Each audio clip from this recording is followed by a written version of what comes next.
ISKCON ইস্যুতে কঠোর অবস্থানে সরকার, হাইকোর্টকে জানালো রাষ্ট্রপক্ষ। নিষিদ্ধের বিষয়ে হস্তক্ষেপ করবেন না উচ্চ আদালত, সুষ্ঠু তদন্ত করে সিদ্ধান্ত নেবে সরকার।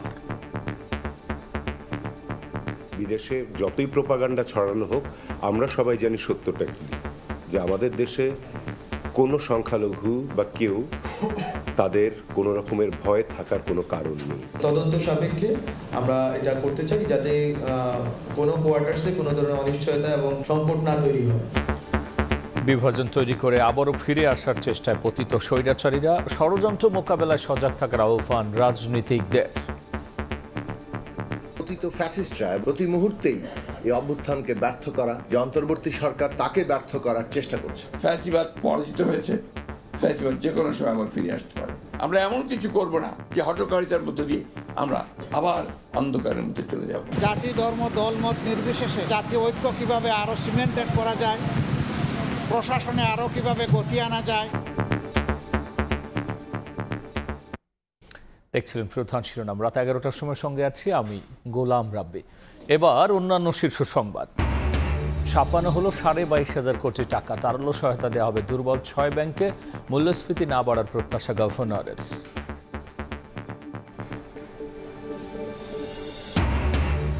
আওয়ামী লীগ আমলে আর্থিক খাতে লুটপাটের শ্বেতপত্র প্রস্তুত, রোববার সরকারকে হস্তান্তর। ব্যাংক ও জ্বালানি খাতে হয়েছে ব্যাপক অনিয়ম।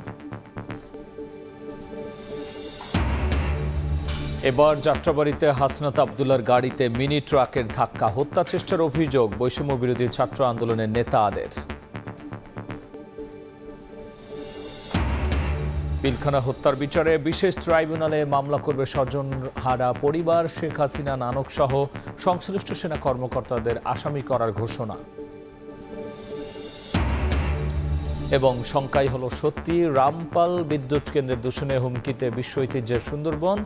কমছে জলজ প্রাণী, বিপর্যয় ঠেকাতে দ্রুত উদ্যোগ নেওয়ার তাগিদ।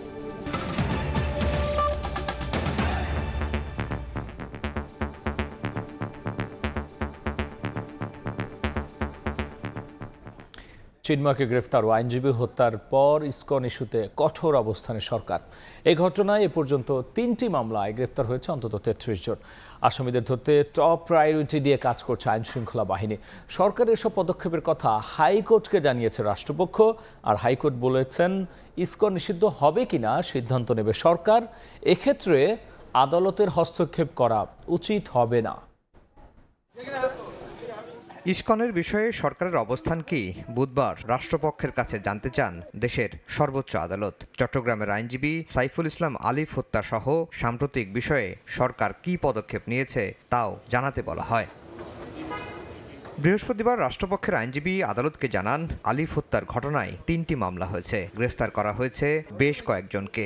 ইসকন ইস্যুতে সরকার কঠোর বলেও জানানো হয়। এ সময় উচ্চ আদালত বলেন, ইসকন নিষিদ্ধ হবে কিনা সেটি সরকারের নীতিগত সিদ্ধান্ত, আদালতের হস্তক্ষেপ করা ঠিক হবে না। আদালতের আদেশে আমরা খুবই সন্তুষ্ট। কোর্ট বলছে যে যেহেতু রাষ্ট্রযন্ত্র এখানে সর্বোচ্চ চেষ্টা দিয়ে তাদের আইনশৃঙ্খলা পরিস্থিতি নিয়ন্ত্রণ রাখছে, এটা আসলে ধন্যবাদ পাওয়ার যোগ্য। বিদেশে যতই প্রোপাগান্ডা ছড়ানো হোক, আমরা সবাই জানি সত্যটা কি, যে আমাদের দেশে কোনো সংখ্যালঘু বা কেউ তাদের কোনো রকমের ভয় থাকার কোনো কারণ নেই। রিপাবলিক টিভিতে কিছু বললেই সেটি সত্য নয়। এদিন সুপ্রিম কোর্ট আইনজীবী সমিতিতে এক ব্রিফিংয়ে সমিতির ভারপ্রাপ্ত সেক্রেটারি মাহফুজুর রহমান মিলন বলেন, ক্ষমতাচ্যুত আওয়ামী লীগ ইসকনে ভর করেছে, নিষিদ্ধ করাই একমাত্র সমাধান। ইসকন যে শুধুমাত্র উগ্রবাদী কাজ করছে তা না, ইসকনকেও ব্যবহার করে দেখা যাচ্ছে যে দোসর যারা আছে, ফ্যাসিস্ট যারা আছে, তারাও কিন্তু এটার সাথে যুক্ত হয়ে ইসকনের নাম ব্যবহার করে, ইসকন এবং ইসকনের সাথে একসাথে নাম ব্যবহার করে তারা কিন্তু এই ধরনের কর্মকাণ্ড চালাচ্ছে। ইভেন আমরা এটাও দেখেছি, ইসকনের একটা সমাবেশ হচ্ছে, সেখান থেকে জয় বাংলা বলে কিন্তু আপনার স্লোগান দেওয়া হচ্ছে।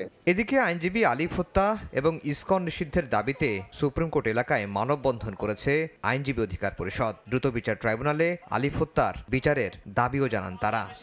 আফজাল হোসেন, সময় সংবাদ, ঢাকা। কোনো সংগঠন নিষিদ্ধ করার বিষয়ে সুষ্ঠু তদন্ত করে সিদ্ধান্ত নেবে সরকার। সন্ধ্যায় উপদেষ্টা পরিষদের বৈঠক শেষে কথা জানিয়েছেন উপদেষ্টা মাহফুজ আলম। এ সময় আরেক উপদেষ্টা সৈয়দা রিজওয়ানা হাসান বলেন, আলোচনার মাধ্যমেই সব সমস্যার সমাধান হচ্ছে। সেখানে বলা হয়েছে যে বৃহস্পতিবার পরিষদের বৈঠক শেষে ফরেন সার্ভিস একাডেমিতে দুই উপদেষ্টা ব্রিফিংয়ে এলে স্বাভাবিকভাবেই ওঠে ইসকন প্রসঙ্গ। সব স্টেকহোল্ডারদের সাথে বসার জন্য এ সময় সাংবাদিকদের প্রশ্নের জবাবে দুই উপদেষ্টা সৈয়দা রিজওয়ানা হাসান ও মাহফুজ আলম জানান সরকারের অবস্থান সম্পর্কে। এই উদ্ভূত পরিস্থিতিতে বাংলাদেশে যে ধরনের একটা সাম্প্রদায়িক বিশৃঙ্খলা তৈরির যেই একটা অপচেষ্টা ছিল, এই অপচেষ্টা বাংলাদেশের জনগণ, সবগুলো রাজনৈতিক দল এবং ধর্মীয় কমিউনিটি সবাই মিলে এটা রুখে দিয়েছে। কোনো সংস্থা নিষিদ্ধ করার কোনো আলোচনা সরকারের মধ্যে হয়নি। দাবি অনেকই উঠতে পারে, দাবির সপক্ষে মানুষ অনেক কর্মসূচিও দিতে পারে। ব্যক্তির অপরাধের সাথে সংস্থার অপরাধকে আমরা জড়িয়ে ফেলছি না। চলমান পরিস্থিতিতে সবাইকে শান্ত থাকার অনুরোধ করেন রিজওয়ানা হাসান। বিক্ষোভ না করার আহ্বান জানিয়ে বলেন, আলোচনার মাধ্যমেই সব সমস্যার সমাধান সম্ভব। এছাড়া দুই সমন্বয়কের গাড়ি বহরে ট্রাকের ধাক্কার বিষয়টি সরকার হালকাভাবে নিচ্ছে না বলেও জানানো হয় ব্রিফিংয়ে। তাদের নিরাপত্তার বিষয়টা আজকে আমাদের ক্যাবিনেটে রেইজ করা হয়েছে, ফ্ল্যাগ করা হয়েছে এবং তাদের যে নিরাপত্তা প্রয়োজন এটাও আলোচিত হয়েছে। এদিন উপদেষ্টা পরিষদের বৈঠকে সভাপতিত্ব করেন প্রধান উপদেষ্টা ডক্টর মোহাম্মদ ইউনূস। সেখানে হওয়া সিদ্ধান্তগুলো ব্রিফিংয়ে তুলে ধরেন দুই উপদেষ্টা। জানান, সরওয়ার্দী উদ্যান এলাকাতে রেখেই সংস্কার হবে শাহবাগ থানার ব্যাপারে কি সিদ্ধান্ত দেয়া যায় 2 সপ্তাহ পরে ক্যাবিনেটে আমরা সেটা জানাবো। শাবাব ওয়াসি, সময় সংবাদ, ঢাকা। ইসকন ইস্যুতে পরিকল্পিতভাবে বিভাজন তৈরির পায়তারা চলছে, এমন মন্তব্য করে বিএনপির মহাসচিব বলেছেন, দেশকে অস্থিতিশীল করে ফিরে আসার চেষ্টা করছে পতিত স্বৈরাচারীরা। এদিকে দেশ বিরোধী ষড়যন্ত্র রুখতে সবাইকে সজাগ থাকার আহ্বান জানিয়েছেন গণতন্ত্র মঞ্চের নেতারা। এদিকে লালমনিরহাট এক অনুষ্ঠানে ভার্চুয়ালি যোগ দিয়ে তারেক রহমান বলেছেন, স্বৈরাচারী বিদায়ের পর এবার সবাইকে নিয়ে দেশ গড়ার পালা। এবার আলোচনায় ইসকন ইস্যু। রাজনৈতিক দলের নেতাদের বক্তব্যে উঠে আসছে নানা শঙ্কার কথা। বৃহস্পতিবার জাতীয় প্রেস ক্লাবে এক সেমিনারে গণতন্ত্র মঞ্চের নেতারা বলেন, বর্তমান সরকার ও রাষ্ট্রকে ব্যর্থ করতে পতিত স্বৈরাচার দেশি বিদেশি দোসরদের নিয়ে এখনো অপচেষ্টা চালিয়ে যাচ্ছে। পতিত ফ্যাসিস্টরা এবং তাদের দেশি বিদেশি দোসররা প্রতি মুহূর্তেই এই অভ্যুত্থানকে ব্যর্থ করা, অভ্যুত্থানের উপর দাঁড়িয়ে থাকা যে অন্তর্বর্তী সরকার তাকে ব্যর্থ করার চেষ্টা করছে। যেটা একটা উস্কানি ছিল, একটা ধর্মের নামে, সম্প্রদায়ের নামে একটা ধর্মীয় দাঙ্গা বাঁধানোর জন্য, যেখানে অনেকে অপেক্ষা করছিল। চট্টগ্রামের লক্ষ লক্ষ মানুষ সমমর্মিতা সম্প্রীতির মধ্য দিয়ে নতুন একটা উদাহরণ আমরা তৈরি করেছি। অনুষ্ঠানে বিএনপি মহাসচিব বলেন, ইসকন ইস্যুতে বিভাজন তৈরি করে পরিকল্পিতভাবে দেশকে অস্থিতিশীল করার ষড়যন্ত্র করছে আওয়ামী লীগ। সবাইকে সতর্ক থেকে ফ্যাসিস্ট সরকারের ফিরে আসার চেষ্টা প্রতিহতের তাগিদ দেন মির্জা ফখরুল। ভারতবর্ষের মিডিয়ার বিষয়গুলো দেখতে পাই। কাল রাতেই আমাকে কয়েকজন ফোন দিয়েছেন, তাদের একটাই মাত্র লক্ষ্য, প্রশ্ন যে ইসকনের ব্যাপারে আপনারা কি করছেন। এই প্রশ্নটা উদ্দেশ্য প্রণোদিত একটা অবস্থা তারা তৈরি করতে চায়। সেই অবস্থা নিয়ে প্রথমবার ফেল করেছে, এখন আবার নতুন করে আবার সেই অবস্থা তৈরি করতে চায়। এদিকে নোয়াবের মত বিনিময় সভায় অংশ নিয়ে মির্জা ফখরুল বলেন, নৈরাজ্য সৃষ্টি করে হঠকারী কর্মকাণ্ড করলে দেশ আবারও সংকটে পড়বে। পরাজিত ফ্যাসিস্ট যে পালিয়ে গেছে ভারতে এবং বেশ নিরাপদ আশ্রয়ই আছে, সেখান থেকে কল কাটিয়ে নাড়ছে যে বাংলাদেশের এই যে গণতন্ত্রের সম্ভাবনা সৃষ্টি হয়েছে, এটাকে নস্যাৎ করে দেওয়ার জন্য। এদিন বিকেলে লালমনিরহাটের বড়বাড়ি মাঠে শহীদ জিয়া স্মৃতি ফুটবল টুর্নামেন্টের অনুষ্ঠানে ভার্চুয়ালি যোগ দেন বিএনপির ভারপ্রাপ্ত চেয়ারম্যান তারেক রহমান। সবাইকে নিয়ে দেশ গড়ার প্রত্যয় জানান তিনি। দেশের মানুষ স্বৈরাচারকে বিদায় করেছে এই দেশ থেকে, এখন সামনের দিনে হচ্ছে দেশ গড়ার পালা। বাংলাদেশ জাতীয়তাবাদী দল সরকার গঠনে সক্ষম হলে দেশের মানুষের ভিতর থেকে, ভবিষ্যৎ প্রজন্মের ভিতর থেকে যাতে আমরা প্রফেশনাল খেলোয়াড়, প্রফেশনাল সাংস্কৃতিক কর্মীও গড়ে তুলতে পারি, সেই লক্ষ্যে যাতে আমরা সফল হতে পারি, সেই প্রত্যাশা আমি আপনাদের সকলকে সাথে নিয়ে সেই প্রত্যাশা রাখতে চাই। সবাইকে ঐক্যবদ্ধ থাকার আহ্বান জানিয়ে বক্তব্য শেষ করেন ভারপ্রাপ্ত চেয়ারম্যান। আপনারা দয়া করে চেষ্টা করবেন নিজ নিজ এলাকা। কামরুজ্জামান মামুন, সময় সংবাদ, ঢাকা। দেশবিরোধী কার্যক্রমে যারা জড়িত তাদের আইনের আওতায় আনার দাবি জানিয়েছেন জামায়াত ইসলামের আমির ডাক্তার শফিকুর রহমান। সন্ধ্যায় রাষ্ট্রীয় অতিথি ভবন যমুনায় প্রধান উপদেষ্টা ডক্টর মোহাম্মদ ইউনূসের সঙ্গে সাক্ষাৎ শেষে তিনি আরও বলেছেন, ন্যূনতম সংস্কার করে দ্রুত নির্বাচন দেওয়া উচিত। দেশ আমাদের সবার, জাতি ধর্ম দলমত নির্বিশেষে সবাই মিলেমিশে জাতীয় ঐক্য কীভাবে আরও সিমেন্টেড করা যায়, প্রশাসনে আরও কীভাবে গতি আনা যায়, এই সমস্ত বিষয় নিয়ে আলোচনা হয়েছে। দেশে সম্প্রতি ঘটে যাওয়া কিছু বিষয় নিয়ে আলোচনা হয়েছে। এই সকল আলোচনায় আমরা একমত হয়েছি যে দেশবাসীকে সাথে নিয়েই দেশকে সামনের দিকে এগিয়ে নেওয়ার চেষ্টা করতে হবে। আর দেশের স্বার্থবিরোধী কর্মকাণ্ডে যারাই জড়িত থাকবে তাদেরকে অবশ্যই আইনের আওতায় আনতে হবে। ভারতের রাজ্যসভা অধিবেশনে উঠে এলো বাংলাদেশ প্রসঙ্গ। পার্লামেন্টের প্রশ্নোত্তর পর্বে দেশটির পররাষ্ট্র প্রতিমন্ত্রী কৃতি বর্ধন সিং বলেছেন, বাংলাদেশের সংখ্যালঘু সহ সব নাগরিকের সুরক্ষা ও নিরাপত্তা নিশ্চিত করা সে দেশের সরকারের দায়িত্ব। সংখ্যালঘু ইস্যুতে ভারতের পক্ষ থেকে অন্তর্বর্তী সরকারের কাছে উদ্বেগ জানানো হয়েছে। অবশেষে সহজ রাস্তায় হাঁটল বাংলাদেশ ব্যাংক। বৃহস্পতিবার কেন্দ্রীয় ব্যাংকের গভর্নর জানিয়েছেন, দুর্বল ব্যাংকগুলোতে সহায়তার জন্য 22,500 কোটি টাকা ছাপিয়েছেন তার। এতে আগামী সপ্তাহের প্রথম কর্মদিবস থেকেই 6 ব্যাংক থেকে টাকা তুলতে পারবেন গ্রাহকরা। গভর্নর আহসান এইচ মনসুরের প্রত্যাশা, টাকা ছাপানো হলেও মূল্যস্ফীতি বাড়বে না। রাজনৈতিক পট পরিবর্তনের পর থেকেই দেশের ব্যাংক খাতের গভীর ক্ষত স্পষ্ট হয়ে উঠছে। সংকট সমাধানে দুর্বল ব্যাংকগুলোকে সবল করার চেষ্টা করছে বাংলাদেশ ব্যাংক। এজন্য টাকা ছাপানোর পথে হাঁটবেন না বলে বারবার জানিয়েছিলেন গভর্নর। তবে শেষ পর্যন্ত কথা রক্ষা করতে পারলেন না তিনি। টাকা ছাপিয়েই ন্যাশনাল সোশ্যাল ইসলামী, ফার্স্ট সিকিউরিটি ও এক্সিম ব্যাংক সহ 6টি ব্যাংকে 22,500 কোটি টাকা তারল্য সহায়তা দিলেন। রোববার থেকে এসব ব্যাংকে চাহিদা অনুযায়ী টাকা তুলতে পারবেন গ্রাহকরা। বৃহস্পতিবার বাংলাদেশ ব্যাংকে আয়োজিত সংবাদ সম্মেলনে এসব জানান গভর্নর আহসান এইচ মনসুর। ইতিমধ্যেই 22,000 কোটি টাকার উপর আমরা দিয়েছি এবং আমরা মনে করি যে এটাই যথেষ্ট হবে, প্রয়োজনে আরও দেওয়া যাবে, কোনো অসুবিধা নেই। গ্রাহকদের বলবো, আপনাদের টাকা নিরাপদ জায়গায় আছে, নিশ্চিন্তে থাকুন। এটা নিয়ে মাথা ব্যথা আমাদের, আমরা এটাকে সলভ করব। তিনি জানান, যে পরিমাণ টাকা ছাপানো হচ্ছে সেই পরিমাণ অর্থ বাজার থেকে তুলেও নেবে কেন্দ্রীয় ব্যাংক। এতে করে বাড়বে না মূল্যস্ফীতি। এ সময় তিনি খেলাপি ঋণের বিরুদ্ধেও কঠোরতার কথা জানান।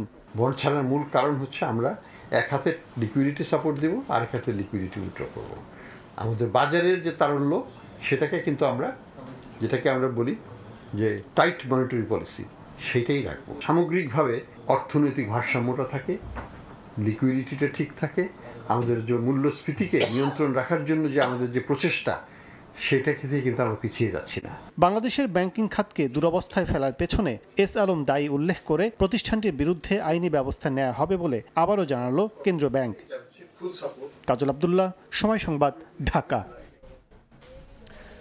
আওয়ামী লীগ আমলে আর্থিক খাতে লুটপাটের শ্বেতপত্র প্রস্তুত, সোমবার ফিরিস্তি তুলে ধরবে অন্তর্বর্তী সরকার। এর আগে রোববার প্রধান উপদেষ্টার কাছে প্রতিবেদন তুলে দেবে অর্থনীতি সংক্রান্ত শ্বেতপত্র কমিটি। ডক্টর দেবপ্রিয় ভট্টাচার্য জানিয়েছেন, ব্যাংক ও জ্বালানি খাতে বড় ধরনের অনিয়ম পেয়েছেন তারা।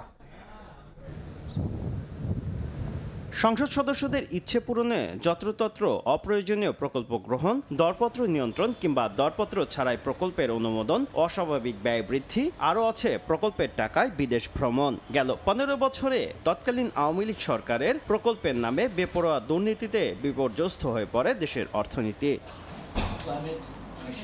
রাজনৈতিক পট পরিবর্তনের পর অর্থনীতির ক্ষত নির্ণয় ও পরিস্থিতি পরিমাপে গেল 28 আগস্ট শ্বেতপত্র প্রণয়ন কমিটি গঠন করে অন্তর্বর্তী সরকার। বিভিন্ন পক্ষের সাথে 3 মাস আলাপ আলোচনা, তথ্যপত্র সংগ্রহ ও যাচাই বাছাইয়ের পর এ সংক্রান্ত প্রতিবেদন প্রস্তুত করেছে ওই কমিটি। বৃহস্পতিবার পল্টনে ইআরএফ মিলনায়তনে র্যাপিড আয়োজিত এক অনুষ্ঠানে কমিটির প্রধান দেবপ্রিয় ভট্টাচার্য জানান, 1 ডিসেম্বর তারা সরকারের হাতে প্রতিবেদন তুলে দেবেন।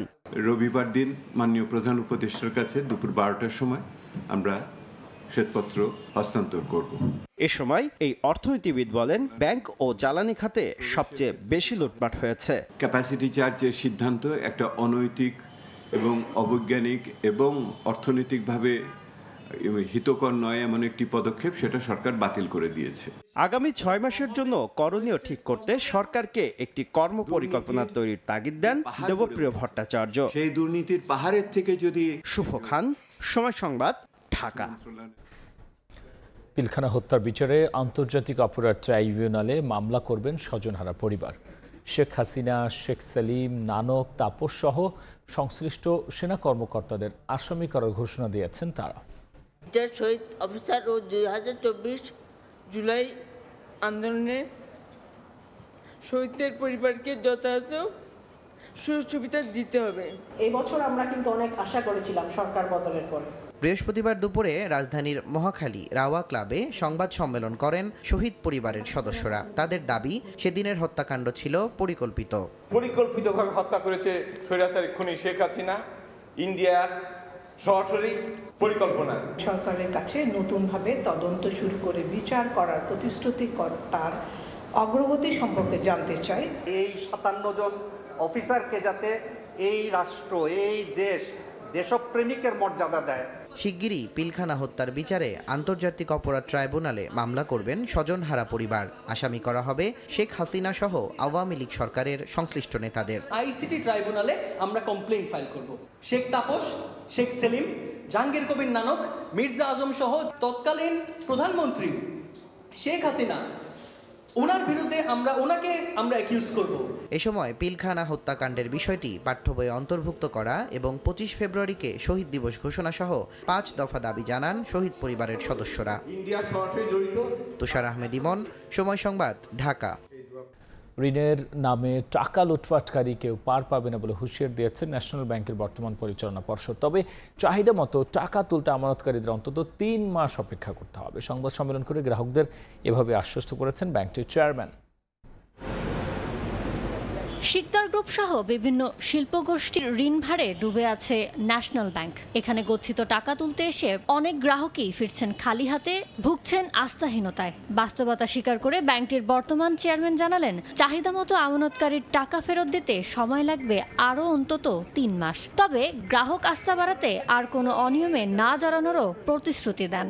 যাতে করে আমাদের বৈদেশিক বাণিজ্য বাড়ে, যাতে করে আমাদের বৈদেশিক লিমিটেড এই খাতে আমাদের ব্যবসাটা যদি আমরা বাড়াতে পারি, তাহলে আমাদের যেই দৈনন্দিন যে টাকাটা আমাদের কাছে গ্রাহক চাচ্ছে উইথড্র করার জন্য, সেখান থেকে আমরা মোটামুটি একটা স্বস্তির পর্যায়ে আসতে পারবো বলে আমাদের দৃঢ় বিশ্বাস আগামী 1 বা 2 মাসের ভিতরে।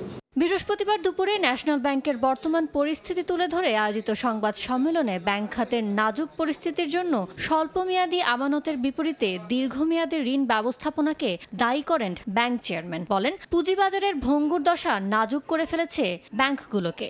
ব্যাংক যখন শর্ট টার্ম সঞ্চয় বা জমা করে আর যখন লং টার্ম লোন দেয়, সেটা কিন্তু অলওয়েজ যে কোনো দেশে ব্যাংকের জন্য একটা সমস্যা। অন্যান্য দেশে যেটা হচ্ছে, এই লং টার্ম লোনটা বা পুঁজি বিনিয়োগটা নেই পুঁজিবাজার থেকে।